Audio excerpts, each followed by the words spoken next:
You know this guy, O.J. Simpson? When he was tried for murder back in the, I guess it was the 90s in Los Angeles, he got off because the prosecution presented its case in the narrow context of the crime and bored the jury with too much information. They talked about the evidence. They believed the evidence would secure a conviction. They talked about it for 28 weeks, 6 weeks of which was devoted to DNA testing, 2 weeks of which was devoted to explaining the science of DNA testing. And they went on and on and on and on and on. And with each stage of going on and on, they lost jury members. The defense presented for 6 weeks. They didn't set out to prove that OJ was innocent. They assumed the jury would probably think he was kind of guilty. They set out to make it difficult for the people who kind of thought he might be guilty, make it difficult for them to convict him, which is a subtle but very important difference. And they told their story in the context of racism in the United States and racism in Los Angeles and racism that the jurors and people they know might have experienced at the hands of the Los Angeles Police Department. And setting the crime in that context made it possible for the jury to believe that maybe, just maybe, a racist cop could have planted a blood spot or two on OJ's socks and around the victims. A lot of young planners often ask me, what's the best thing I can read or watch to learn about how to be a good planner? I always tell them to watch that OJ TV series, based on the Jeffrey Toobin book. It's a brilliant example of good planning and bad planning, and good presentation and bad presentation. So at its core, and this is how I continue to define my job, I think that good marketing and good communication and good planning is still all about creating meaningful and productive relationships between brands and humans. And our technological devices and our media habits and our attention span might have changed a lot, although perhaps not as much as the press would have us believe, but our fundamental nature has not. Bill Bernbach, who founded DDB, once said, "It took millions of years for man's instincts to develop, and it will take millions more for them to even vary." And he's absolutely right. Now, I suppose in saying all that, I risk being considered a Luddite. Now, for those of you not familiar with the term Luddite, Luddites were a group led by a man named Ludd back in the time of the Industrial Revolution in Britain. And they resisted change and they resisted mechanization by smashing machines. And you know, I don't want to be considered a modern day Luddite, but all of the industry and business headlines today shout about change, don't they? They tell us that the future's interactive and digital and content driven and mobile and social and programmatic, and media fragmentation continues apace, and our processes become increasingly complex, and big data gets bigger. New technology is the answer even before anyone's answered the question. But as all of that happens, the further we seem to travel from principles of simplicity and humanity and common sense that, in my opinion, lie at the heart of all great communications, marketing, and strategy. And given that I've got, what's a relatively rare opportunity, I suppose, to address a group who control decisions and budgets, and who, will one day occupy the most senior positions in your organization or other client organizations, I just want to ask you to, in some way, influence your company and your agency relationships and your brand strategies in the ways that I'm about to describe. And none of them are going to provide a silver bullet. Some of them are harder to achieve than others. Some will make other people crazy, but that's probably only because those other people are stupid. But I think some are hard and tangible pieces of advice, some are softer, but I don't think any less significant for that. One or two of them, even combined, I think could make a big difference. But there's an apocryphal saying, variously attributed to Lord Leverhulme and John Wanamaker and others, which says, I'm sure you've all heard this, I know that half of my advertising's wasted, I just don't know which half. a lot of people in our business have sympathy with that point of view, apocryphal or not. The question is, which side of the statement do you sit on? Is the glass half empty for you, or is it half full? And if it's half empty, how bad can it really be? My colleague Jeremy Bournemore, who's now in his late 80s and still comes to work at WPP 4 days a week, wrote an essay in last year's WPP Global Annual Report, where he said, in the 150-year history of mass media advertising, there is not one recorded instance of an advertiser being brought to the brink of financial ruin solely because of a misguided advertising campaign. How bad can it be? Making movies is hazardous and it's unpredictable. I mean, Heaven's Gate a few years ago nearly sent United Artists into bankruptcy. But I can't think of any examples in our business, except for those isolated incidents maybe where 500,000 winning bottle tops were redeemed instead of the 500 that were budgeted. Has anybody really got into financial trouble as a result of an advertising campaign? And when I came into the business, clients and agencies seem to share an inherent belief in advertising's ability to shape and modify attitudes and behaviour. Advertising was seen as an opportunity, and the prevailing mood of the industry was one of optimism. Each new brief seemed to came with a sort of palpable sense of possibility and opportunity, based on a considerable body of evidence that still exists and has only grown since then, of the evidence that the right campaign can make a significant difference, a tangible difference to the bottom line. But today we live in different times, don't we? With increasing competition and the seemingly ever-present spectre of recession, we find ourselves in the era of accountability.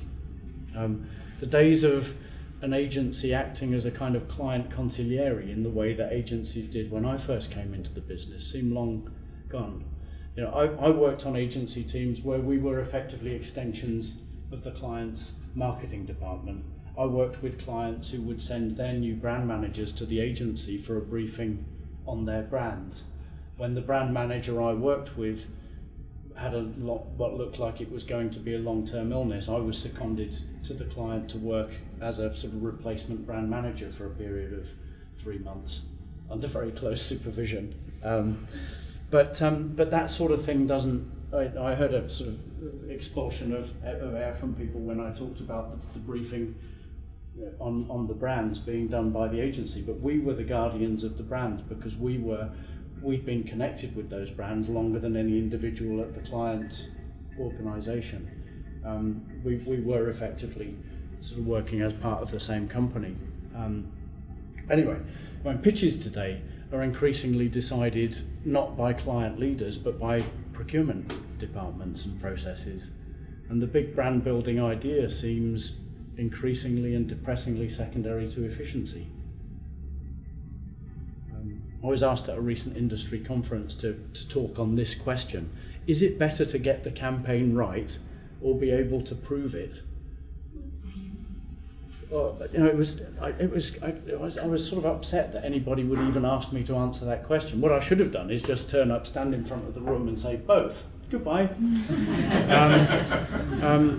I didn't, of course. I had managed to string that out for 35 minutes, most of which I spent talking about what a stupid question it was in the first place. But anyway, there was a paper written many years ago to the AdMap campaign seminar in London. It was delivered by a guy called Charles Channon, who was director of studies at the IPA, and he drew a very important distinction which I think a lot of people have lost sight of today, and that's the distinction between effectiveness, which is broadly defined as doing the right thing, and efficiency, which is broadly defined as doing something the right way. A lot of people assume the words are almost interchangeable. But as he put it, a real world of difficult decisions and uncertain evidence can be turned into a comfortingly simplified one, where indices of performance are hard facts and acting on them will reduce risk as much as can ever be hoped for. And the default process imposed today by many clients and agency managers alike doesn't represent an attempt to get things right. It's much more about trying to avoid getting them wrong. I don't think that's any way to run a successful business. And the reason the police officer was there under my point about efficiency and effectiveness before is that I heard a police officer interviewed on television in the UK a few years ago, and he was being grilled by the interviewer about the reduced number of police officers on the streets in the UK. And he responded by saying, well, statistically, and I always worry when somebody uses the word statistically at the start of a sentence, but he said statistically it's clear that since police officers have been taken away from the traditional beat, there have been more arrests. I thought about it. I don't question his numbers, and what he said might well have represented success against a government promise to increase the number of arrests, but does it represent increased effectiveness in the police force's activities? I don't think so. Of course, you can argue that when there were more officers on the street, they acted as a deterrent to crime, and therefore fewer arrests were necessary. Which is why there were fewer arrests when there were more officers on the street, in his view. Maybe it's harder to reliably measure crimes that might have happened but didn't. I don't know. But the KPIs have been met and the arrest figures are up and the government basks in its efficiency and successful completion of targets. While all around the UK, people are afraid to walk the streets of small towns at night for all the crime that's going on. What's the true objective here? The true objective should be a safer society. The true objective should be less crime, not more arrests. But it's an efficiency model, not an effectiveness model. And doctors talk about presenting symptoms and underlying symptoms. They see a patient who presents with a cough, and they can treat that cough. Another doctor might look for the underlying reason why the cough might have persisted for as long as it has. And I think as an industry, we're spending far too much time today looking at the presenting symptoms than we are at the underlying symptoms. Many of the briefs I get asked to work on are presenting symptom briefs. They're not underlying symptom briefs. And I get into trouble for saying, hold on a minute, isn't there an underlying problem here? I'll talk about a couple of examples of that in a minute, because the underlying reasons are usually much harder to find, and it's much harder to address. And that is the case also in marketing. Years ago when I worked in the US, this was one of my clients. And the very first time I met them, and the very first time I was briefed on their problem being that in the space of 5 years they'd gone from selling 40,000 cars a year to 3,000 cars a year. That's a problem. Was they said it was because people did not understand and appreciate the car's superior engineering. And it was one of those moments. This client banged the table with his fist as he said it. He goes, "They do not understand, and you must tell them." Okay. But I remember as I recoiled thinking, I'm sure he's wrong. I'm sure people know only too well how well engineered these cars are. I'm sure they know the relationship between these cars and race-bred cars and to cut a long story short, the real reason people weren't buying them, and it took us a while to figure this out, but we finally did. The real reason they weren't is as much as they respected the car's engineering, as much as they would love to own a sports car, however well they were able to afford a Porsche, which they, by the way, regarded as the best sports car money could buy, that wasn't enough to get them to buy it in the presence of another factor. And I suppose it's a basic human fear. Wherever you live in the world, whatever kind of society you live in, nobody likes being seen as a dickhead. And that's what people feared in the act of buying a Porsche, that other people whose opinions mattered, and even people whose opinions didn't matter, would regard them as a dickhead. And I discovered this one night in a focus group, and a think it was in Denver maybe, where we'd recruited people very expensively and with great difficulty to be people who had their entire lives wanted a sports car, who believed Porsche to be the best sports car money could buy, who had the money to buy one but hadn't. So we wanted to understand why they hadn't. And in one group, and in all these groups, I gave people a little cartoon drawing of two cars at a stoplight. One was a 911 and one was another car, and out of the other car came a little thought bubble, and I said, okay, imagine this is you in your car and you're at the stoplight, a 911 draws up next to you, you do what all drivers do, you look across, you check each other out, what are you thinking? And in lots of groups people wrote lots of stuff, and then in this one group, when I said to this guy, okay, hold up your drawing and explain why you wrote what you wrote, he held up this. And at the moment he held it up, everybody else in the group just sort of leaned forward over the table and said, that's exactly what I wanted to say. And they said, but we didn't, because you were paying us $50 and we thought we ought to be professional. But it was just that the body language in the group was extraordinary. If you looked at the tape sped up afterwards, there was like a rugby scrum the moment the thing was raised. And I subsequently, when I pitched to Porsche, said I can do this pitch two ways. I can do a 60-slide pitch or a one-slide pitch. In the days of carousels with the old slides. Anybody know what those are? Yeah, great. Sparrow, you're old enough to know. That's great. Cheers, mate. So I said we can do it two ways, and I said I've got one slide in this carousel, and on that one slide is one word, and I think that one word might just define what your problem is, but also suggest a solution. And I sort of looked at the senior client who said, well, we will have the one-slide version, please. And all of my partners in the agency had said, don't, for Christ's sake, do that one-slide thing. and I'd say, yeah, I won't, it's fine. So there I get up with two slide carousels, and I can see the colour draining from the president's face. And I was like, no, it's going to be great, it's going to be dramatic, it's going to be theatrical, So, one slide version please, and I told the preamble, described what I'd done in the group, and then put that slide up, and there was a really uncomfortable silence in the room. And I don't know how long it lasted. It probably wasn't in reality very long, but it was just long enough for me to realise why my partners hadn't wanted me to do the one slide version, or indeed to show that slide at all. And it was that everybody in the room, and there were about 16 guys wearing dark pinstripe suits around this table, I realised all of them drove Porsches. So I'd gone into their boardroom in Stuttgart and said, you all assholes. But just at the moment of the most severe discomfort I think I've ever experienced in my professional life, this one guy said, well, it's funny you should mention that, because last weekend I was out with my wife for dinner, and as we were driving home, somebody raced us away from a stoplight and flipped us off as they drove away.